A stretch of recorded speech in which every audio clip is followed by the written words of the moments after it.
যাবে। আমি বললাম, আচ্ছা কোথায় আপনি? আমি তো ঘাসের উপর এসে বসেছি। পাশে থেকে আওয়াজ আসলো, এই তো আমি পাশে। আচ্ছা একটা কথা বলি। পাশ থেকে আওয়াজ আসলো, হ্যাঁ বলো। দেখুন, আপনি সামনে না আসলে আমি কথা বলবো কিভাবে? আপনি প্লিজ আমার সামনে আসুন।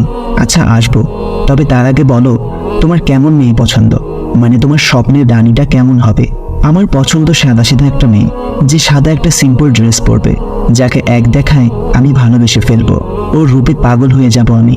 আচ্ছা ওয়েট, হঠাৎ দেখলাম সাদা একটা আলোক রশ্মি জ্বলতে জ্বলতে উপরের দিক থেকে নামছে।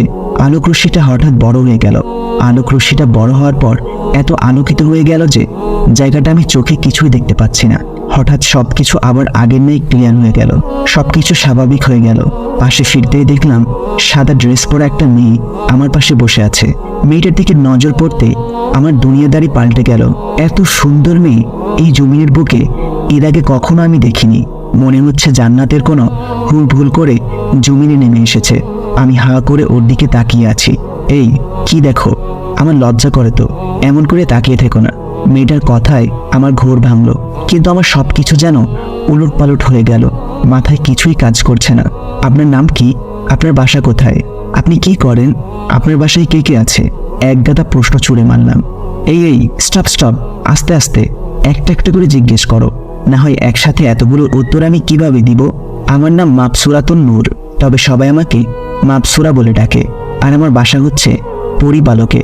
আর আমার বাসায় আমার বাবা আর মা আছে। এখন আর তেমন ভয় করছে না।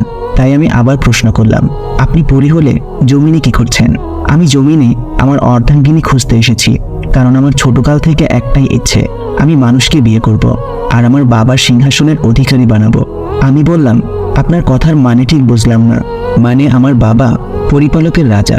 আমার বাবা চায় আমার বাবার পর আমার বাবার সিংহাসনের উত্তরাধিকারী আমাকে বানাবে, কিন্তু পরিপালকের কিছু অসৎ পরি এটা চায় না। তারা চায়